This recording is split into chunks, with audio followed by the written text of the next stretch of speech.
nggo tas niku kula ya wis ngerti niteni. Nggih. Mergo arak gawe nggawa rukuh senek ngarang ae. Ki nggo rukuh senek. Jal kaya lak isi rukuh. Lah niki wong ngaji. Bahkan ganjarane ageng. Wonten dawuh wong ngaji niku pinarak sak jam nang majelis taklim diganjar luwih utama timbang nindake salat sunat 1000 rakaat. Alhamdulillah. Nate salat sunat 1000 rakaat. Dereng nyoba men semaput. Traweh sak witire 23 ana sing mlincur kok. Lah niki. Mila alhamdulillah kita sedaya dipun kempalaken wonten majelis ingkang sae. Harapan pengarep-arep niat ngaji ya muga-muga mangke pinaringan tambah ngelmu sing manfaat. Allahumma manfaat maslahah donya akhirat. Allahumma ngilmu sing nuntun kula jenengan saya sregep ngibadahi saya apik karo tangga teparone akhiripun mulya bejo donya akhirate. Allahumma ngilmu manfaat niku titenane gampang. Kula wong Jawa dalile cara Jawa ngoten nggih. Nggih, dalile lak gampang nek cara Jawa. Ngilmu iku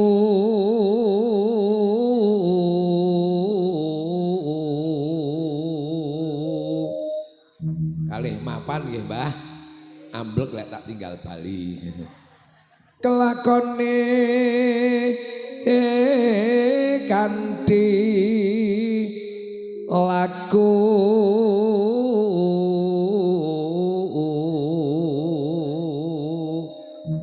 pun kaget nek mireng swantene kula nggih Pak panci radi sae.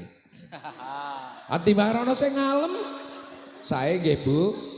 Makasih sebelah sini sae Bu. Makasih, ayo ibu-ibu yang di sana jangan kalah. Sae Bu. Sae. Al-Fatihah. Padake mae tarat jangkat piye.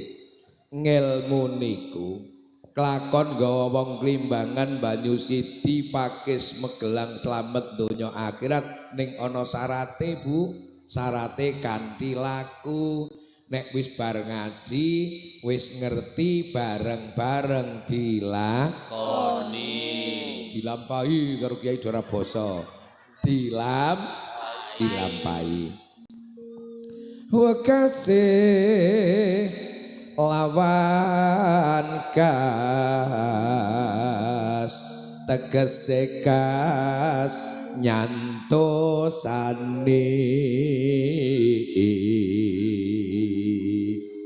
Masyarakat wonten Klimbangan Banyu Siti bar ngaji ngerti kok do gelem nglakoni. Wong Jawa lek ngendi hase cirine nyantosani ya ngono kuwi ngilmu sing arak nyelametake. Allahumma mung nek wis bar ngaji harus ada perubahan sikap di tengah-tengah masyarakat. Kaya nek bar ngaji wong Jawa lek dalil Setya putya pangakase dur antara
Andrahing kang puspita harum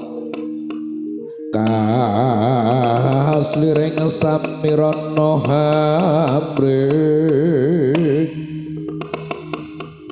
nek yahinil kaswayangan Pak pengajiane rampung gasi Pak sing bejo malah cah 5 mburi iki akene cepak omahe wong Jawa nek dalil sekeca dadi masyarakat Klimbangan Banyusidi nek bar ngaji siji setya loro budya telu pangekese dur angkara setya maknane nek bar ngaji kandha saya taat Allahumma bar ngaji saya enteng jumangkah ngibadah Allahumma bar ngaji saya enteng makmurke masjid musala donggo jamaah Allahumma Neng kula yakin percaya Pak sing rawuh ngaji niki urusan salat berjamaah mesti wis nindakke kabeh pas riyaya.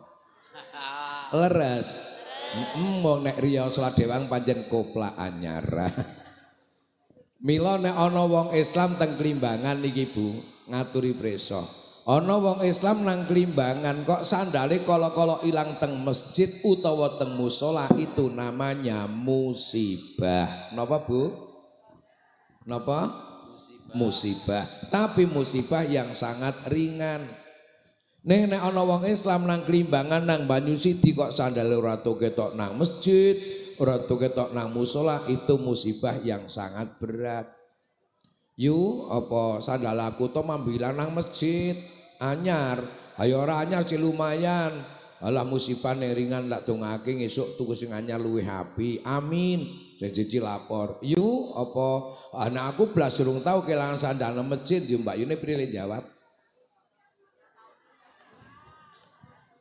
nek wong Temanggung kasar ae ya wong dapur muratur ing masjid ngono Mula siji nek ngaji setya saya taat amin Allahumma loro budya berbudi mulia wong ngaji ana sing mastani saka tembung ngatur jiwa nata ati bar ditata atine men tambah apik budi pekertine mula bar ngaji putra wajib bekti nyang wong tuwa santri takdim ro kiai murid hormat ro gurune Yantun kakung kak gede tanggung jawabe.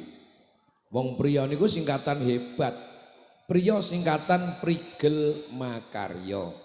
Cak-cek nyambut gawe, men cukup butuh uripe, men lumrah kaya tangga teparone, ora klumprak-klumpruk ngenteni bantuan. Kenging napa? Kaget. Aja nyalahke aku sing bengok mburi kae. Berarti jenengan ngantuk, Mbah? Oh, mboten. Tapi nek ngaji kali kula ngantuk mboten napa-napa kok. Nggih, cara jamaah merem kabeh kula malah bali gasik ya. Tapi nek ngaji karo mantune kula karo Ustazah Mumpuni sampean kok meram-merem poyoki lho, Mbah. Nggih, gedang kluthuk godhonge sengkleh, ngaji ngantuk lambene Piantun putri niku mbok ayu kaya apa anggere kepethuk ngantuk yakin dadi elek. Vokalis ngene iki nek melek ngeten iki tok ayu nggih, Pak. Ngantuk kok grandong nggih, Pak. Neang wae kurang tau urung ngantuke kuwi. Gedang kluthuk dipangan uler ngaji ngantuk biasane ngiler. Langsung tangi jeneng melek. Lho nek piantun kakung wis gedhe tanggung jawabe genten wong wadon bekti nyang kakunge cepak dalan suwargane Allahumma ngaji ngatur jiwa nata ati bar ngaji karo sedulur tambah akur karo sanak sing semanak karo tangga lakune utama ngendika ngati-ati aja dadi srike wong liya sing nomor 3 pangekese dur angkara nek bar ngaji muga-muga saya ados ka maksiat saya ados ka laku dosa amin Allahumma pengajian ini dalam rangka kintun doa mengeti sedanipun almarhumah Ibu Supami almarhum Bapak Suwito.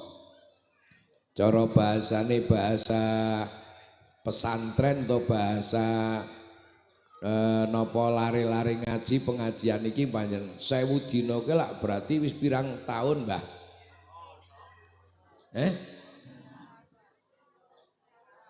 Ya 3 tahunan. Nggih. Berarti ini pengajian ini termasuk nek cara bahasane pesantren pengajian haul. Haul iki bahasa Arab, haulun nek cara Jawa maknane naun wong sedo. Nek cara bahasa Indonesia nih ulang tahun kematian nggih haul. Nek kol siji. Kol niku nggarjo terus bablas tekan pakis, medun meneh kuwi kol. Mandeg nang daleman nggih kol. Nek kul kuban tuwa. Putra mbekteni wong tua sing wis sedo nganggo pengajian haul ngeten iki lakon apik tur utama ning ora wajib. Murid mbekteni guru sing wis sedo nganggo pengajian haul lakon apik tur utama ning ora wajib. Santri mbekteni kiai sing wis sedo nganggo pengajian haul ngeten iki lakon apik tur utama ning ora wajib. Masyarakat Limbangan mbekteni ahline sing wis sedo nganggo pengajian ngeten iki lakon apik tur utama ning ora wajib. Apik nggo siar agama, nggo silaturahim, utama nggo ndongaake almarhumah Ibu Supami, almarhum Bapak Suwito, nggo ndongaake apik. Bahkan saking sahibul hajat Pak Anwar sak keluarga sedekah. Sing sedekah Pak Anwar sak keluarga, sing disedekahi panjenengan sedaya lan kula. Sekirane apa Ibu Supami almarhumah Bapak Suwito almarhum pikantuk ganjaran nek wonten ing hadis diterangake. Wonten lari 6 sowan Kanjeng Nabi matur ya Rasulullah. Inna umiftu litaf nafsuha wa aroha lau takalamat tasoddaqot fahalaha min ajrin intasoddaqtu anha qala na'am. Kanjeng Nabi ibu kula menika sedo dadaan. Ibu kula mboten ngertos nek ajeng sedo dadaan. Pomo ngertos mungkin perintah kula kuwi sedekah oleh. Pitaken kula Kanjeng Nabi fahalaha min ajrin intasoddaqtu anha. Napa ibu kula pikantuk ganjaran nek kula sing sedekah ning kula tujokake ibu kula. Kanjeng Nabi jawab simpel, qala na'am. Ya ibumu oleh ganjaran. Lah niki dadi lakon apik utama. Utama gendongaake sedekah saking Bapak Anwar sak keluarga. Insyaallah dadi wasilah almarhumah Ibu Supami, almarhum Bapak Suwito nang alam barzah nampa rahmate Gusti Allah. Allahumma baleni. Dadi mbekteni wong sedo nganggo pengajian khol ngeten iki lelakon sing apik tur utama ning ora wajib.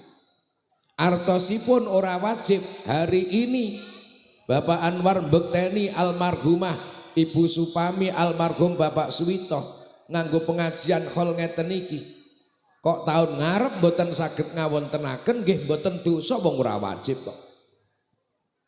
Upama dhewe ora iso ya ora kudu kok wong ora wajib.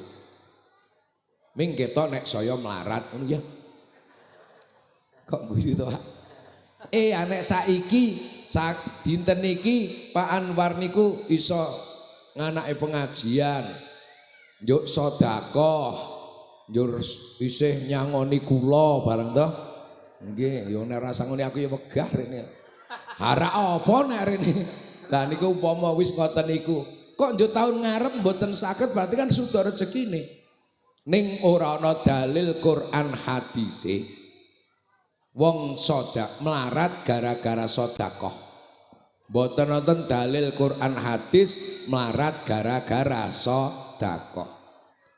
Nek melarat gara-gara maksiat tulung aja goleki nang Quran karo hadis, goleki nang daerah Banyu Sidi.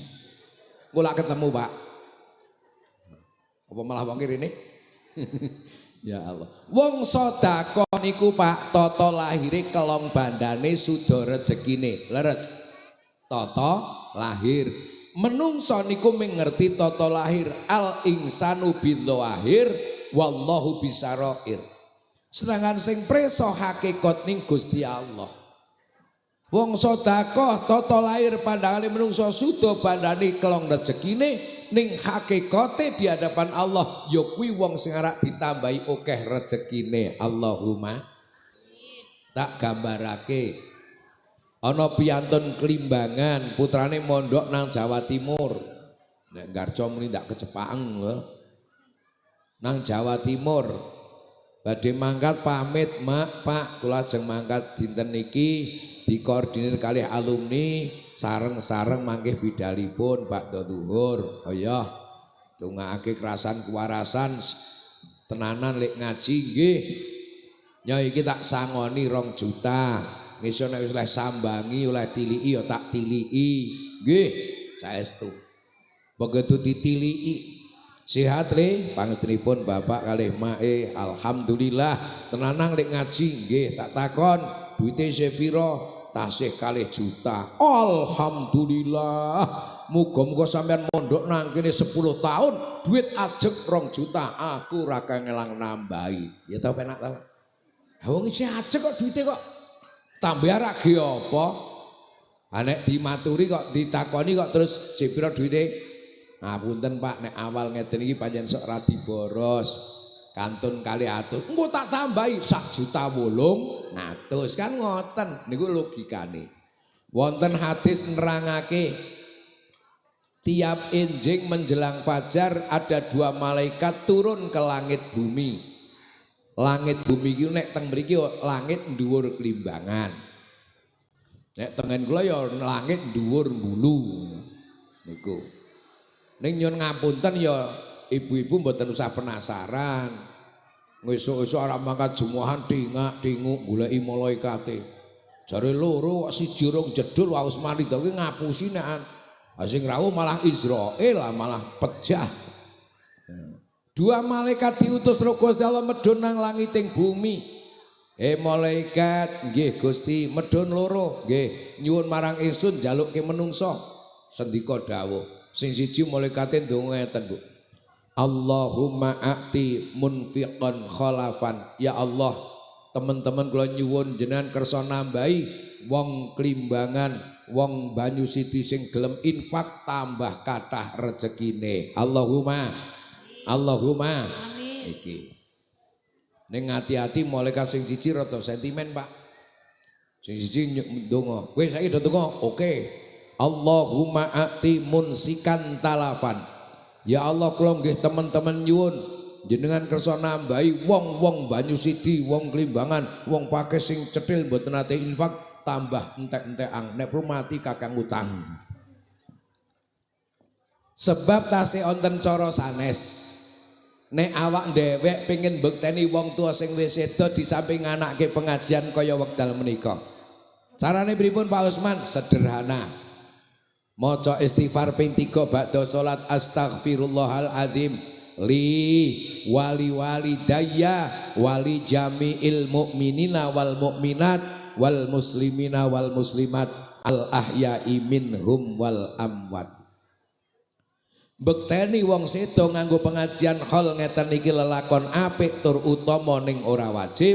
Sedangkan bekteni wong sedo nganggo istighfar ping 3 ba'da salat niku luwih apik, tur luwih utama, tur ora ragat. Gitu. Tur ana wong Klimbangan sing urung gelem mangkat ning aja omong. Pak Usman wong Klimbangan pun mangkat sedaya nek badhe salat istighfar ping 3 kados wau muga-muga istiqomah Allahumma amin. Napa tasih wonten cara sanes nek pengin mbekteni wong sedo di samping pengajian khol kados wekdal menika di samping maca istighfar ping 3 tasih. Carane pripun? Carane gampang.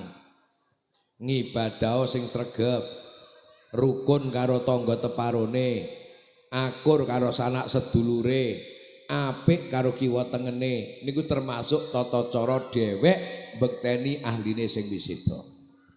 Sebab wonten hadis nerangake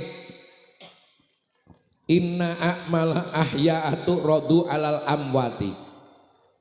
Ingkana khairan fahamidullah Wa ing kana ghaira dzalik fatabkuna wa tatuhum. Sak temene tingkah laku anak putu sing isih urip nang alam donya. Duga sing nang Pakis, nang Magelang, nang Temanggung ben wektu dipresani karo ahline sing wis seda. Bu. Tiang sepuh kula jenengan sampun seda, mbah kula jenengan sampun seda, keluarga kula jenengan sampun seda, ben wektu mresani tingkah lakune anak putu sing alam donya. Ing kana khairon, nek apik tingkah laku anak putu sing alam donya, fahamidullah, monggo ahli kubur kula jenengan do syukur marang Gusti Allah. Alhamdulillah ya Allah. Kula remen, kula bingah nyawang anak putu wonten ing alam donya ahli taat, guyub rukun, mboten nate congkrah, ahli ibadah, muga-muga istiqomah. Allahumma amin. Wa ing kana ghaira dzalik ning tanko capo, ahli kubur kula jenengan mresani anak putu sing alam donya mboten taat malah maksiat, mboten guyub rukun malah do congkrah gara-gara baturan kidul lumah. Mboten aling ibadahane malah kelakuane do ya nah, ngerti ya nah? Apa? Ya nah. Fatabkuna. Ngono. Monggo tetangisan ahli kubur kula jenengan sami, Pak. Watat entek tangise mengarip dongane. Ya Allah. Kula isin kula wirang nyawang anak putu teng landonya mboten taat malah maksiat. Mboten guyub rukun malah do congkrah gara-gara baturan kidul lumah.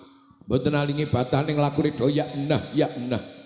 Ning ajeng kados pundi niku anak putu kula Gusti kula mboten badhe kendhat mintra saya ngabiyantara paduka. Muga-muga paduka paring hidayah dhateng anak putu kula mekaten Gusti. Leng-lenging driya. Menika wayangane ngono kuwi, Mbah. Pak Usman, pripun? Contone almarhumah Ibu Supami, almarhum Bapak Suwito, 1000 dinten kepengker kapundhut suwan wonten ngasrenipun Allah. Nggih. Lah kok njo mirsane anak putu ing alam donya carane pripun? Lah niki men mboten penasaran nggih. Carane kula mboten ngerti, wong kula yo urung tau mati, paham guys? Terima kasih guys, kok tuwek-tuwek. Bu, mati niku napa? Pecah ngono. Mati adalah sebuah peristiwa. Lepasnya ruh manusia dari jasad dinamakan mati, tapi ruh tidak pernah mati. Paham? Sedo niku napa? Ana muni Mudarno. Sedo niku napa?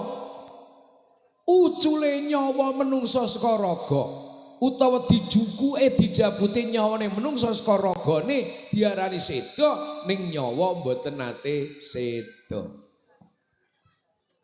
Mulai dikirim khususon ila ruhi Bapak Suwito. Roh kan mboten mati. Mula nek wonten piantun klimbangan, Pak. Nemeno kaya apa nek gerah nek urung ucul nyawane tulung aja dumumake. Sampeyan kaya arak protes iki. Nyekel mik nang masjid bengok sak kemenge assalamualaikum warahmatullahi wabarakatuh, inna lillahi wa inna ilaihi rajiun.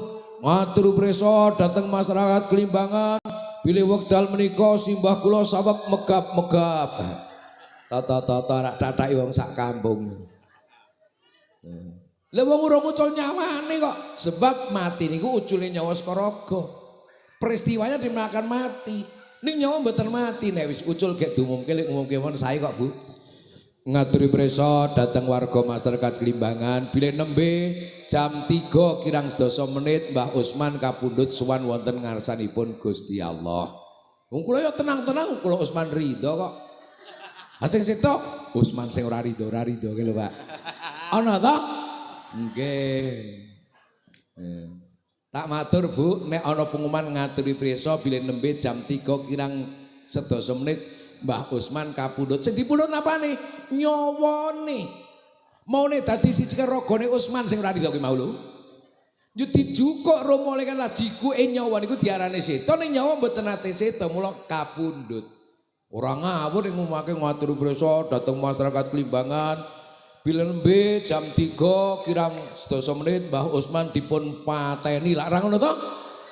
Kapundhut. Lah niki dipundhute nyawa Skorogo diarani mati ning nyawa mboten nate mati.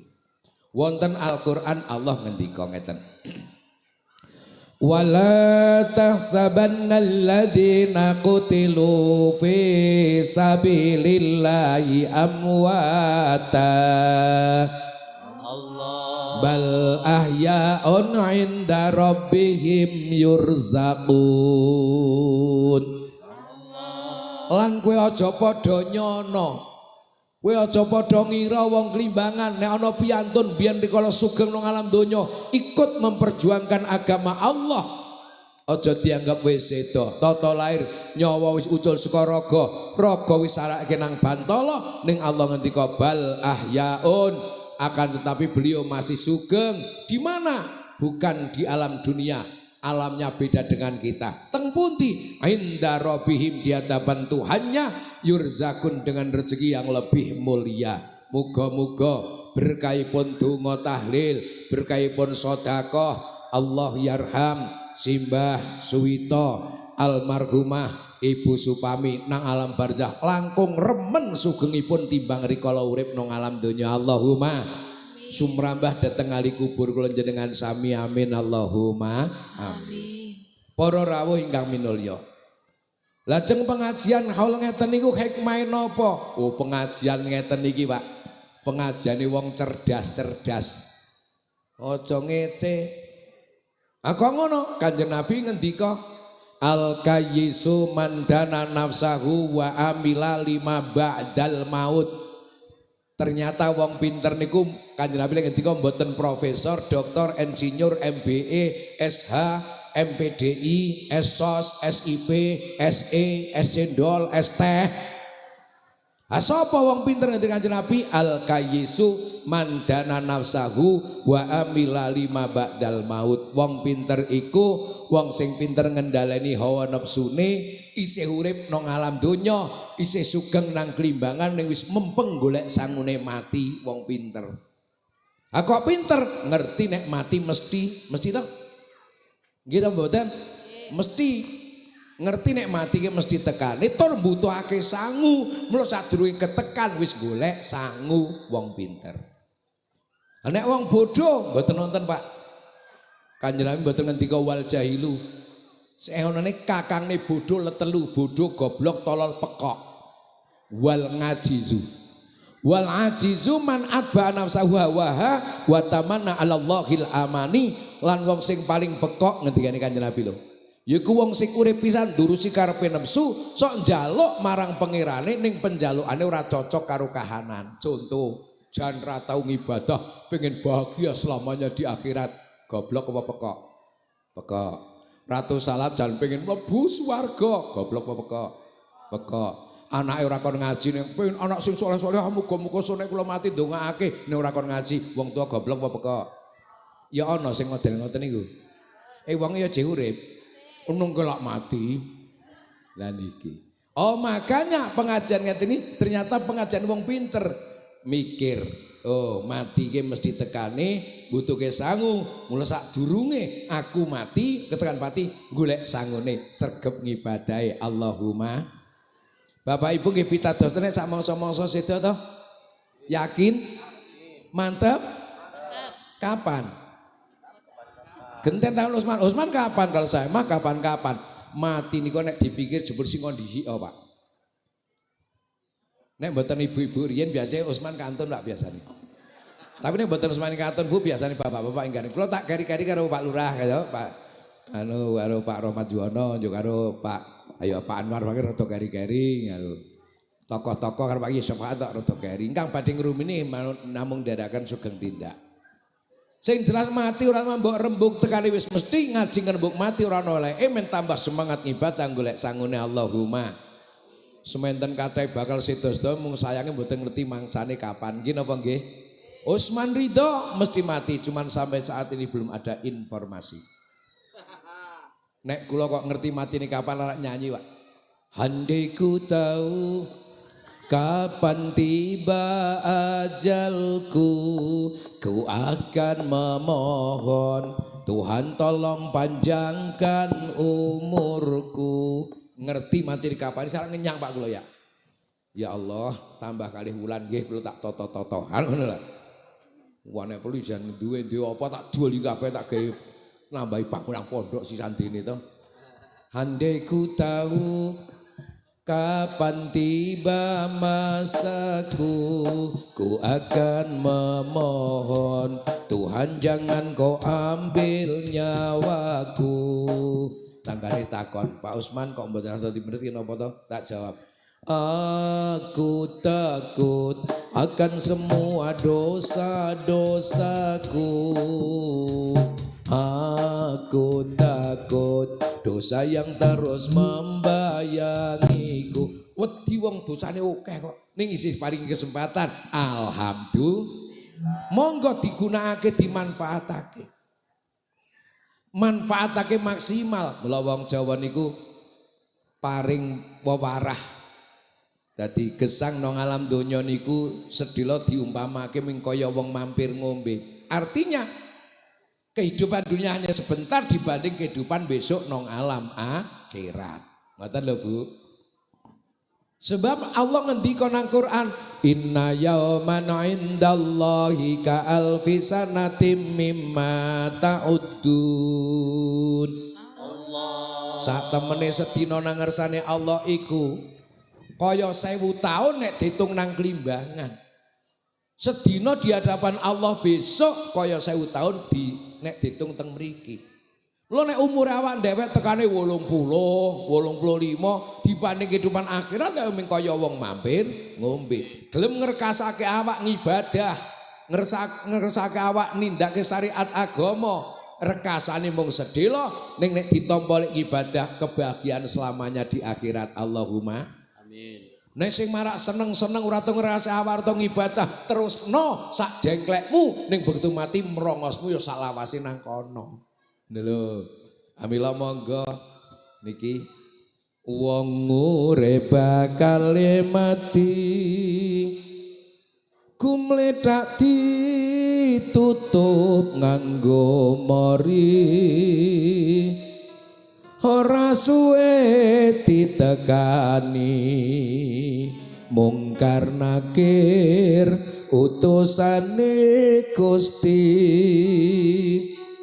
Pondo donya dilumpukke derajat pangkat sing dibanggaake ganteng ayu dipamerke tinggal mati ra ana gunane. Wes Salatullah salamullah ala toha toha Rasulillah.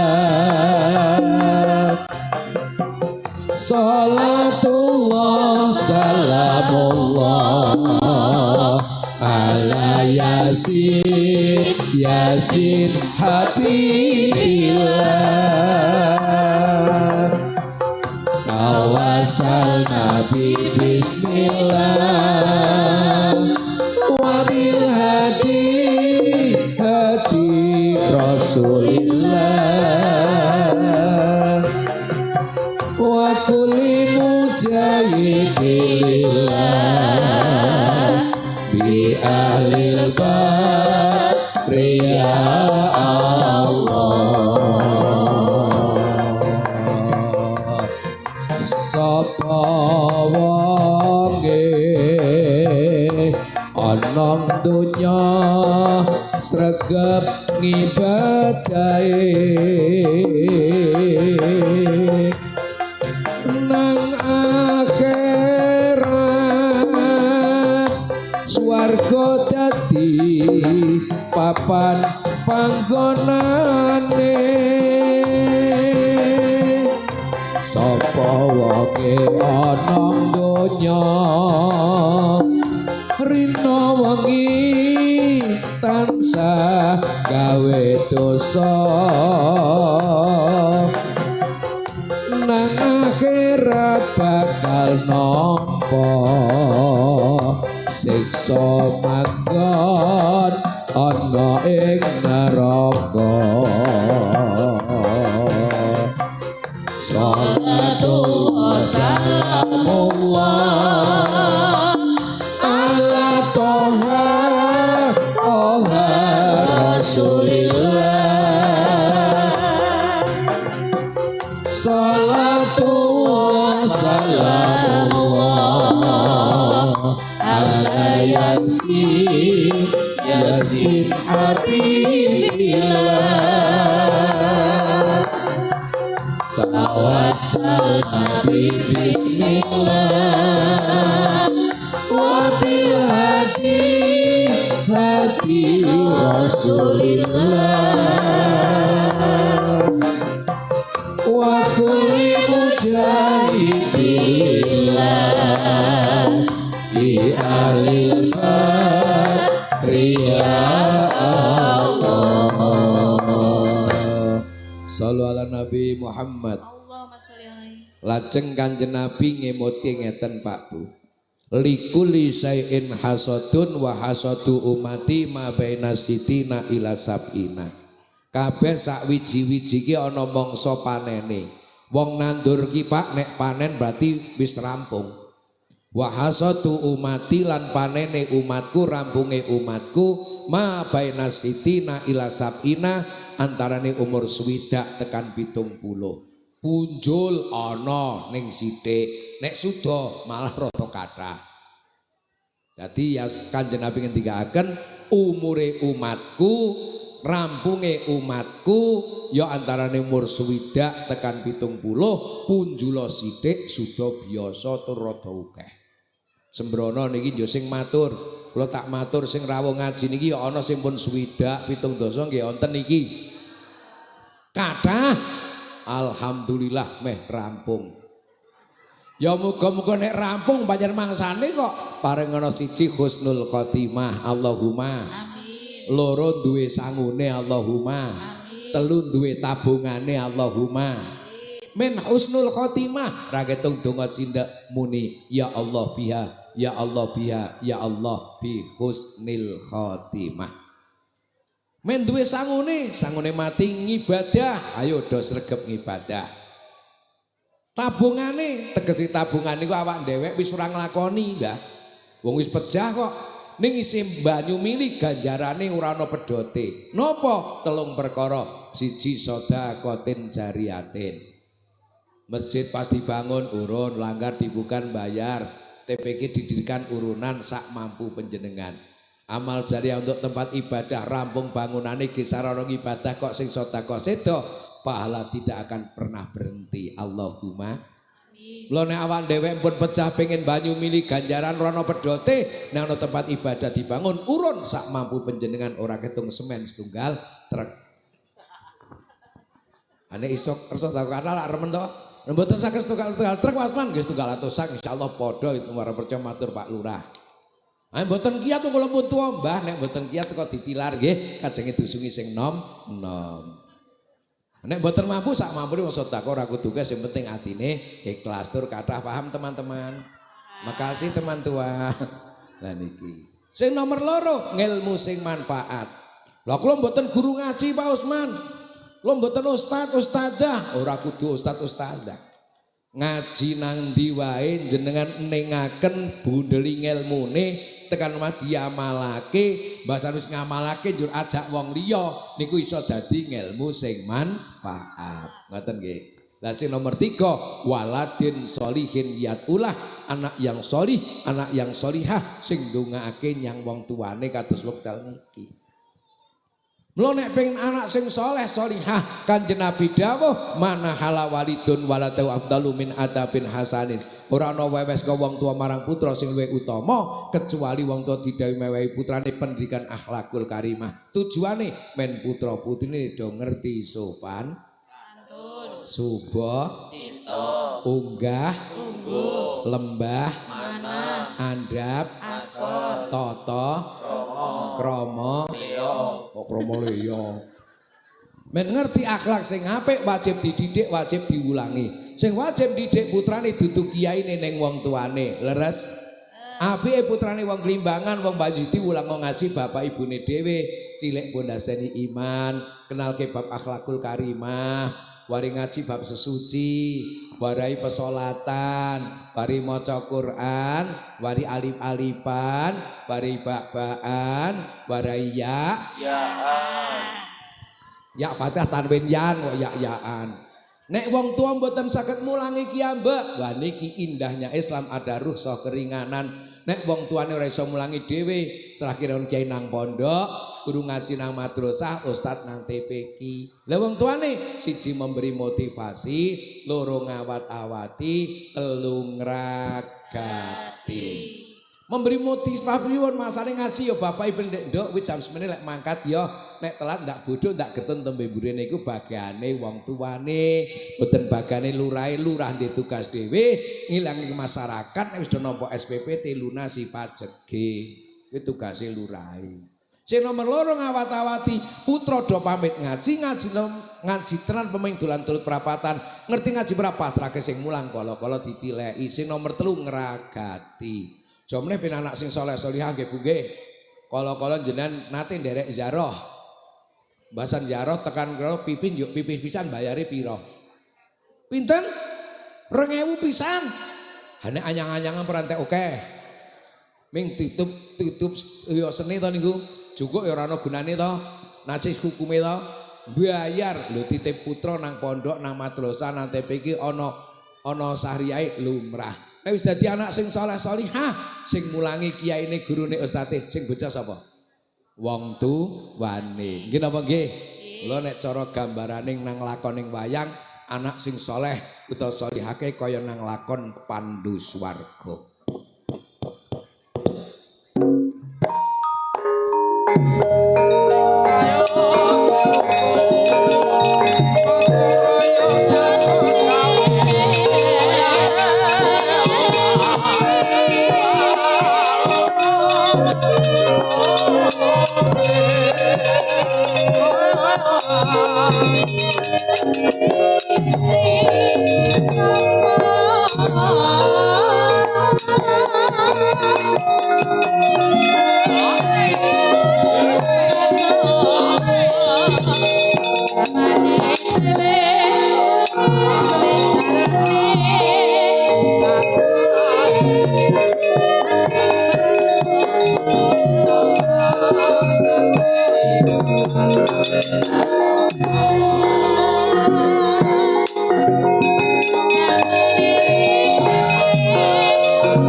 Handra ingkang puspita harum kasliring samirana hamre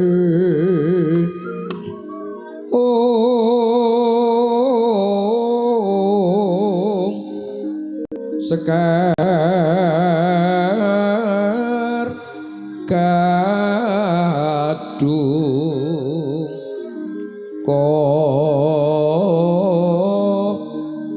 ngas kandanya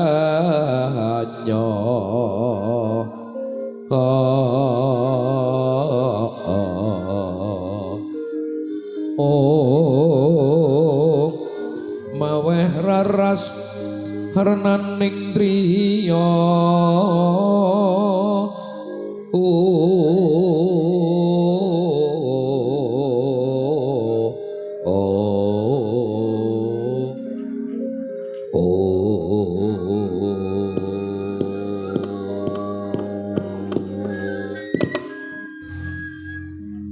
utraning sungger bocah gagah Wijasena sena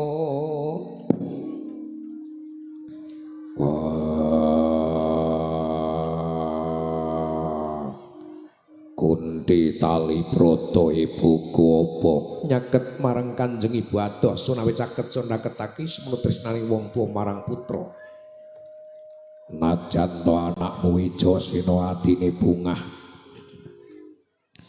awit di wong tuwa sing kowe tresnane marang anak-anake padha pasuki nggonmu ngadhep ana ngersane Kanjeng Ibu Sena entuk pandongane Gundil bijuan Wiswibya ora suci apa anakmu ngarep sembah bekti marang sliramu Kunti ibuku iya ndak temen wuju pangestri Kanjeng Ibu wae tampanana lamun bisa tak gegem nang asta tak pundi mustaka tumapak jaja dadi jimat mengkono anakku ngger Wijasena sawise prayoga ngadhep dadi kejoting ati kaget penggalihmu putra pirang-pirang tak timbali tanpa kinanten kakang kelawan adi mula aku takon kenangane apa sing mbok timbali mau anakmu sing murang tata Sena apa sak sedane wong tuamu Sinuwun Prabu Pandhu Dewanata ibu ratine bunga mung tansah membeng sungkawa wong mati ora semang getuni tangis terus kabeh pitura bakal bali sing wis mati mbok ya wis Sena apa ibu susah ora ngeteni wong wis mati Patrip tangar copodo kudrat sing Gusti sing kabeh menungso bakal nampa kalbu dulur-dulur nang Klimbangan Banyusidi iya ning titenane wong Klimbangan Banyusidi sing Pak Pati niku ana 3 perkara apa siji lalen angger wong Klimbangan wong Banyusi di penyakit lali karo bojo lali ora nafkahi malah weki rondo pinggire. Apa ana informasi saka Pak Lurah?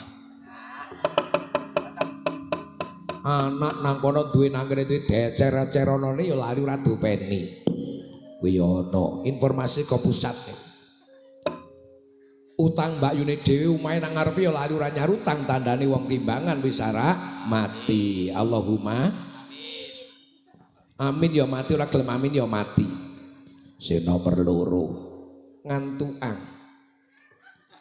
Lho kok ngono? Mayit ki lak rata-rata merem ora ana mayit mecicil. Langgur semeram-merem ya kunameleng Israil biasane matine luwih dhisik. Sing nomor 3 lungguh lendean. Ya ora tak lendehi lho. Sinden aja cocok lungguh lendean nek mati nom eman-eman. Engko dudane ndak gelayaran. Lho kok ngono. Wong kang wis linggo lendian tandha raga wis abot nyangga nyawa. Timbang abot suwanake marang Gusti Kang Maha Kuwasa. Sing dawuh ngono kuwi ulama saka ndi asmane sapa kitabe apa? Dudu ulama sing ngomong Usman Ridho. Tak kira ulama dudu. Malah kalau wingi aku melu nderekke pengajian halal bihalal P4 SK Pusat ana ing Purbalingga. Sing paling Wido Hasanah siji Kiai Haji Agus Yusuf Khudori, Kiai Haji Hanif Khudori. Sing nomor 3 Gus Koyum. Gus Koyum ke dawuh. Wong ge matine sing paling enom utawa ora nyandak 60 tahun kena wong 3. Ini berdasarkan riset ke penelitian. Nek riset atau penelitian ke percaya entuk, ora percaya ora apa-apa. Nek Quran hadis wajib percaya. Nek riset penelitian ki bener ya kena, salah ya kena. Yo kuwi sapa? Wong sing umure ora nyandak 60 tahun kuwi antarane siji yaiku wong sing ahli nyembelih kewan. Mbah Kaum. Ya mbah pokoke sing ahli nyembelih kewan. Ning aku ya mbasan kaya ngono lah tak pikir-pikir meneh. Oh iki berarti kleru risete. Lho kok ngono? Ngono aku Mbah Kaum biasanya jan menjadi pembunuh ulung. Nyadran nyembelih kewan, bodo nyembelih kewan, malemang nyembelih kewan, muludang nyembelih kewan nyatane isih paringi panjang yuswa berarti ora bener risete. Sing nomor loro, wong sing umure ora nyandak swidak otomatine rada nom kuwi biasane dokter ahli paru-paru. Lho kok ngono? Paru-paru karo rupa-rupa beda. Dokter rupa-rupa ke dokter warna-warna ahli paru-paru karena tiap hari bergelimang bergelut dengan virus yang paling mematikan yaitu paru-paru. Apa bener nek merokok ndadekake penyebab kanker paru-paru? Ora, kantong kering. Malah wong kene ahli udut jare ana sing ngabarake muni malah ora mati-mati, wong nek mati sumet meneh. Ora sida mati. Sing nomor 3, wong sing ora nyandak swidak ngendikanipun Gus Koyum nek bener ya alhamdulillah ora ya ora apa-apa. Wong sing ahli ngajokke proposal. Wektu ya do geger kiai iki waduh. Ning yo diterusake ngajokke proposal mbacan wis medun duwite pangan dhewe. Nek ge masyarakat gawe umat gawe masyarakat ora masalah. Ngono. Yo aku nambahi siji meneh sapa? Yo aku Dewi Kunti Talibroto nambahi siji meneh. Wong sing matine rada gasik iki wong sing melu mangan duit MBG. Mangan MBG apa duit MBG? Maksude priye? Jane cah siji ki ukurane nek blonjo ki 15.000 ming diblanjake 7,5. Yo sing 7,5 badhok dhewe. Aku matine rada gasik kelolo teng duit MBG. Apa ya ana? Ya mbuh aku ya ngarang kok. Ning ora kuwi ya ngger ibu susah. Awit ibu Nawawi sing Gultil Matar pasum menalamung tuamu Sulun Prabu Panduti Wanata Seda nanging ora entuk jatah ing swarga sena. Wicasena satriya gagah pidaksa godhek wak simbar caca.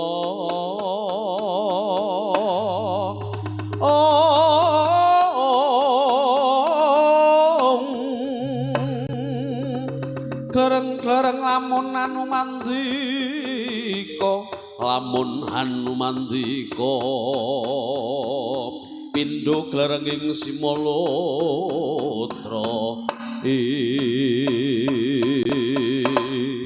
Kunti Talibroto ibuku. Iya, nggih Sena. Anakmu bocah kurang tata krungu kabar bapak Useta ora entuk swarga ya bronto atiku. Iya. Lo prasetyo ora bakal bali nang Klimbangan Banyu Siti. Lamun klakon munggah swarga bapakku Panduti Wanata. Jagat syukur alhamdulillah. Bungah rasine atine wong tuwa ora rugi angonku mondok-mondokake. Najam tamben kataman tak dolke wedhus siji. Ning kena tak gumih tati kandamu Sena Wijasena Satra Bana Gerwan tak ugem ya ora sembatan tak kawane mati. Bagus. Wong tuwa pangeman ndodong ngger saka Klimbangan. Kasembatan jangka setya kang utama bakal golek swarga wong tuwa pamuji donga tak jaluk gundal ingkang prayoga ngati-ati. Tan ya teka mangkono. Sampun paripurna dipun dawi Kunti Talibroto tumandha ingkang putra Raden Wijasena gregah yayah sinipi. Kesahipun Raden Wijasena men katungga swan sang guru Begawan Durwatan kapanditan Sukalima Resi Kumbayana. Najan Raden Wijasena bocah marang tata swan guru mboten lal Subasita tila yang mriki mencina lakune Wijasena ya dadi tak harapan. Sayo